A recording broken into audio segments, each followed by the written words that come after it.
ano, yung kulay black. Ibig sabihin na uminit talaga yung ano, main journal. Tsaka tingnan nyo naman oh, yung kulay, ibang kulay na. Ayan oh, bearing dumikit sa main journal. Yung tinanggal natin kanina, ayan oh, yung tuyo. So nandito yung problema siya. Pag hindi siya umikot, ibig sabihin talagang sabit siya. So isa, dalawa, tatlo. Tingnan nyo, lumilid doon na yung unit oh. Ito, hindi napansin ng may-ari yung kanyang alternator na ano, dito dumaan yung oil.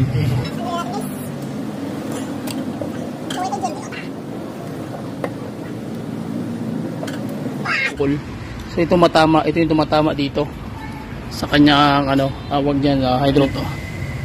Ayan oh. Dumikit na yung ano niya, yung mismong Conrad bearing sa shafting. So sana hindi nagasgas ito. Palang araw guys, another client na naman tayo na Toyota Revo 2L engine. So ano po ito, natawag na self adjustment yung kanyang valve train mechanism, which is hydraulic na po yung valve type ng kanyang rocker arm mechanism sa tappet. Okay, so basic pointers pa rin guys, turo ko sa inyo ano yung nagiging minsan na nagiging main cause ng tawag niya ng stack up ang iyong engine. Ibig sabihin na umaandar ka. Okay, pag andar mong ganun, okay naman yung temperature, wala namang problema. Tapos bigla ka na lang nag-stack bull. Tapos namatay yung makina. So basic pointers pa rin. Minsan kasi tawag niya na akala natin okay yung makina natin, pero hindi natin napansin yung kanyang indicator light ng kanyang oil sender lumalabas tapos nawawala, lumalabas. Ibig sabihin may problema yung ano mo nun, yung pressure ng oil. So ngayon guys, samahan niyo ako sa basic pointers natin kung ano yung makikita natin ngayon once na halimbawa nag-stack up yung ano mo, yung mismo yung tinatawag na yung engine, dahil nga sa problema ng issue ng kanyang tawag niya ng oil pressure na indicator. So napakalaking tulong ito guys, sapagkat once na ito ay hindi mo mapansin, especially sa mga unit owner, so nangyari yan, nagiging malaking problema, nag-undergo na ng general overhaul. Okay, so ito ang sample ngayon para malaman nyo kung ano problema nito. So tara, tingnan natin yung makina at makikita din kung ano problema. So tara, let's go. So ayan na guys, tinanggal ko muna yung mechanism dito para makita natin kung anong kalalabasan ng kanyang main journal. Iikutin natin para makita natin kung okay ba yung kanyang Conrad bearing o yung main rod bearing. Okay, so nakabit ko na yung ano guys, yung socket wrench. To yung ratchet tsaka yung ano. So tingnan natin kung iikot ba siya. Okay, so kita nyo guys, matigas. Oh, hindi talaga siya ikot. Kita nyo, yung muyog-yug na mismo yung buong body. Ibig sabihin, kita nyo, hindi ba? Oh,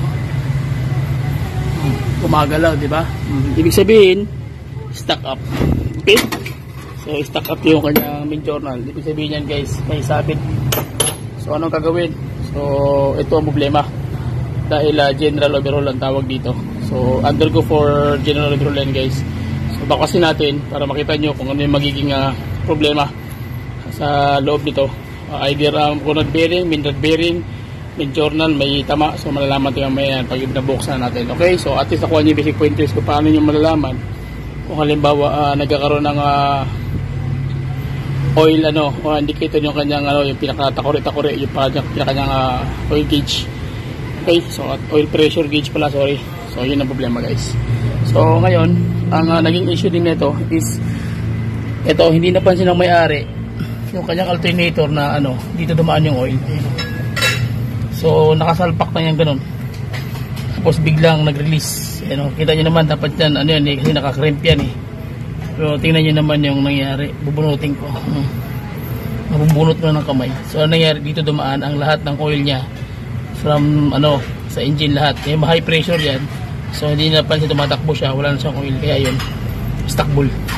Okay, so simpleng bagay na yan guys. Kailangan mga unit owner, especially mga luma na unit nyo, kailangan alam nyo yung mga dapat IPFS. So dapat palitan ng mga pyesa, especially sa mga oil hoses, oil piping, oil tubing, lahat ng mga hydraulic hoses.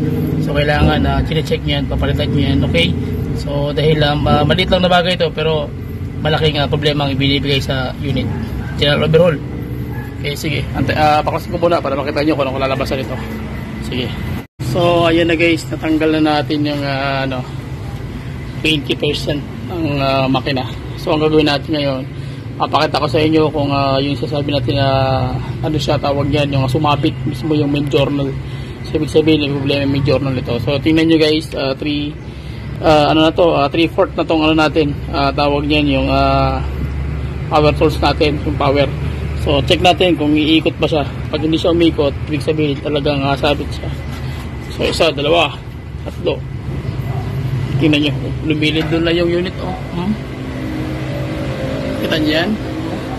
So ibig sabihin hindi talaga siya umiikot. So ang ibig sabihin yan guys, may sabit talaga siya. So ibig sabihin ang main journal na may problema. So yun ang nagiging sistema guys. Pag once na ang unit mo sumabit na yung main journal, yung shop tawag yan, yung bearing sa bearing yung tikita na. Okay, so baklasin muna natin, tapos sa ngayon konti makita natin kung ano mangyayari sa kanyang main journal. Okay, go, sige. Okay, tanggalin na natin guys. Oil engine Toyota.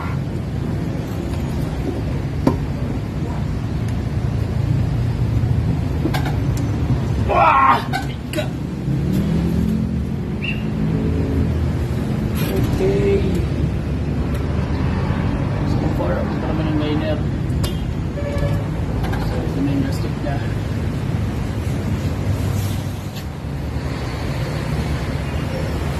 So general po ka talaga. Hindi na umikot yung ano, takbo lang crankshaft. So ito na yung pyesa niya. Ito kanyang camshaft. So far okay pa naman, makintab pa naman yung kanyang ano, cam lube. So ito yung cam lube guys. Ayan o, yung may bukol. So ito matama, ito yung tumatama dito sa kanyang ano, wag diyan, hydraulic. Okay, so basic pointers pa rin, magtatanggal kayo ng head. Kailangan itong ano, yung mga hydraulic topper niya, kailangan ano yan, tawag niya, hindi magkakabaliktad. Before mo tanggalin, kailangan punasan mo muna, tapos nambiran mo para hindi magkakabaliktad. Okay, kung mahulog man siya sakali, at least may number, hindi na kayo mawawala. Okay, yun ang mga basic pointers yan kung magtatanggal kayo. Okay, so sige, at least ito lang muna yung natin. So check natin yung kanyang camshaft. So far may tama din yung kanyang ano, yung kanyang bearing ng ano, ng camshaft bearing, may sugat. Ayan o. Pero sa hado kaya niya tupalan to guys. Yan yung parang guwit niya yan. Wala lang, maliit lang yan guys ay hado. Madali lang tapalan ni hado yan. Technology kasi yun eh. Okay, so dito sa lahat ng titira natin na unit, pag once na nag-overhaul kami, wala nang sabihin na ano yan, braking. Pag binitawan natin yan, ihataw mo yan na kargado, wala problema. Dahil naka-hado engine treatment tayo guys, pag once na nag-pull out tayo ng unit. Okay, so yan na lang guys, ito na lang ang natira. So ipo-pull out na lang, yun na lang ang transmission, tapos pull out na para makita na natin yung mismong journal. Sobrang tigas kasi makukuha nyo yung basic pointers kung bakit sumasabit na yung main journal doon sa conrod bearing tsaka sa main rod bearing. So yun na nagiging main issue nito kung bakit may sabit. Okay, so pag na-pull out na natin, tingnan natin para makita nyo talaga kung ano yung magiging possible cause ng unit nyo once na yung oil hindi nyo napansin na nauubusan kayo ng oil. So at least magpanyo na basic pointers, okay na. So sige, break ako guys pag pull out na natin. Okay, so ayan na guys, naangat na natin. Ayan, so galing yan dito, pull out na natin. Ako lang mag-isa dahil New Year. So ang gusto ko lang matanggal ko yung ano, para makita nyo yung mechanism ng kanyang sabit dito sa loob ng main journal. Okay, so tanggal na siya. Medyo nahirapan nga lang ako dahil grabe yung pagkaka-stack up ng ano dito, talagang tigas, dikit. Okay, so ayan na, baklas na yung block. So lalagay ko na lang dito yun mamaya, tapos buksan natin para makita nyo yung ano, kalalabasan. Ito na yung oil engine. So, simple yung mechanism nya. Ito yung dipstick, ito yung crankcase. So ayan yung mechanism. Sige, i-down ko muna, tapos buksan natin to para makita nyo yung ano, loob. Kulay, ibang kulay na. Ano na siya, natuyo na yung ano, ibig sabihin dapat yan ang kulay niyan is ganito. So tingnan mo yung kulay, itim na. So ibig sabihin ang conrod bearing yung problema. Yung ano, nagbaga yung conrod bearing. So yun ang problema ngayon guys. Number 4 tsaka ano, number 1 tsaka 2 ay 4, sorry. So 1 tsaka 4 ang may problema, ang nag-stack up. Makikita mo naman sa kulay niyan eh. Yan oh. Di ba? So ibig sabihin no, tuyong-tuyo na siya. So nasa kanyang issue siya, stuck up siya. Okay, so sige, bakasin na natin para makita natin for final. Okay, so ayan na yung result. Natanggalan natin yung yung connecting rod bearing. So ang problema talaga guys is yung kanyang ayan bearing dumikit sa main journal. Yung tinanggal natin kanina, ayan yung tuyo. So nandito yung problema. Kumapit, kita mo, kumapit mismo yung kanyang yung bearing. Ayan tuyong-tuyo, laki ng sugat. Yan ang nangyari, sira. So mangyayari dito, polish lang natin. Hindi pa naman malaking hukay, pero parang sugatan talaga siya. So ito lang ang kumapit. Yung dito hindi naman siya gaano nasak na medyo okay pa naman. So yun ang problema. Okay, so yan ang sasabi ko sa inyo guys, once na nagkamali kayo ng hakbang pagdating sa mga sign ng oil gauge. So dapat talaga may alam kayo, may idea kayo na dito ang karahinatnan. So mangyayari nito guys, magiging general pull out yung unit mo. So overhaul talaga siya. So mag-prepare ka ng mga budget ng mga 35,000 to 40,000 pataas. Kaya abot tayo ng mga 60, depende sa liner, sa sa tawag yan, sa main journal. Pero yung liner niya okay pa naman, makinis, walang sugat. Yung bearing lang ang number ito lang ang may problema, yung number 3 ang may sabit. Okay, ang sumabit talaga. Yung liner niya so far okay pa naman, makintab, walang kain. Makintab. Okay, so at least nakita nyo yung basic pointers guys kung paano titirahin yung unit. So yun lang kung may mga tanong kayo, pwede kayo mag-comment sa ating comment section. Tawag dyan, sasagutin natin yan. Ano man yung pwedeng yung itanong, sikapin natin na masagot mga code, fault code, o mga problema o issue sa inyong sasakyan. So okay, so please subscribe to the YouTube channel. Bye bye and God bless. Happy New Year. See you. Okay. Alright.